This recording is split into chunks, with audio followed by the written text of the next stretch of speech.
Assalamualaikum warahmatullahi wabarakatuh. Selamat siang adik-adik. Apa kabarnya hari ini? Semoga selalu dalam keadaan sehat. Kemarin kita sudah belajar tentang unsur tokoh dalam cerita. Sekarang kita akan bahas latihan soal dari nomor 1. Tokoh yang memiliki peran penting dalam suatu cerita dan paling banyak diceritakan, baik sebagai pelaku kejadian maupun yang dikenai kejadian, disebut tokoh utama. Ya, jawabannya tokoh utama ya. Karena tokoh utama ini tokoh yang paling sering muncul. Sedangkan kalau tokoh yang mendukung tokoh utama atau jarang munculnya, atau yang mendukung cerita, itu namanya tokoh tambahan. Nomor 2. Tokoh yang disenangi pembaca karena perannya tidak sesuai yang didambakan pembaca dan menjadi penyebab timbulnya konflik dan ketegangan yang dialami oleh tokoh tersebut disebut tokoh antagonis. Jadi tokoh antagonis ini istilah lainnya tokoh yang jahat, makanya dia ini tidak disenangi pembaca. Nah, bikin sebel kalau kita nonton ceritanya. Mungkin kalau adik-adik suka nonton film SpongeBob, kalau tokoh antagonis ini bisa jadi plankton karena dia suka mencuri resep rahasia, atau bisa menjadi Squidward yang suka menyebalkan buat SpongeBob. Nah, balikannya nih, kalau SpongeBob berarti tokoh apa kak? Tokoh protagonis ini tokoh yang baik. Oke, lanjut ya. Nomor 3. Berikut manfaat keragaman karakteristik di sekolah. Terdapat teman-teman yang memiliki keragaman fisik berbeda, misalnya tinggi badan.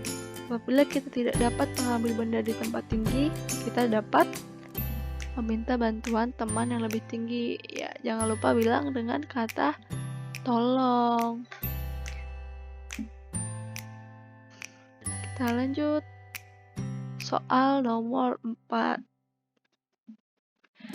Banyak manfaat atas keragaman karakteristik masyarakat Indonesia, antara lain sebagai berikut. Kecuali, berarti yang buruk nih, yaitu yang saling bermusuhan sesama individu. Kalau keragaman karakteristik itu kita bisa belajar bersosialisasi, toleransi, hidup rukun dalam masyarakat, bukan untuk saling bermusuhan, karena perbedaan itu indah teman-teman kalau kita saling menghargai.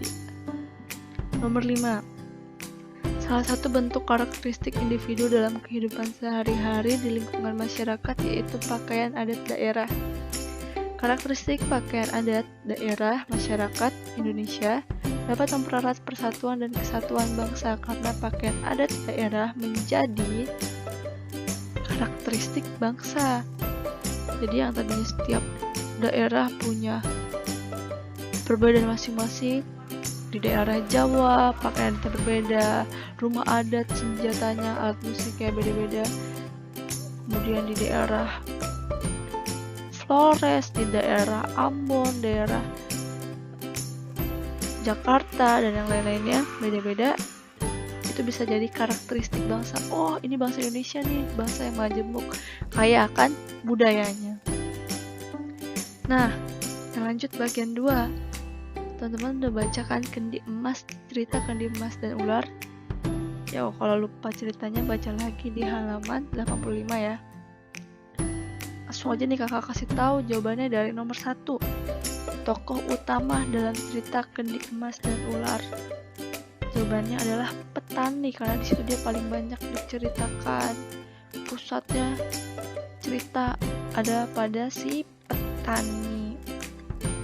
Nomor 2, siapakah tokoh pembantu tambahan dalam cerita Kendi Emas dan Ular?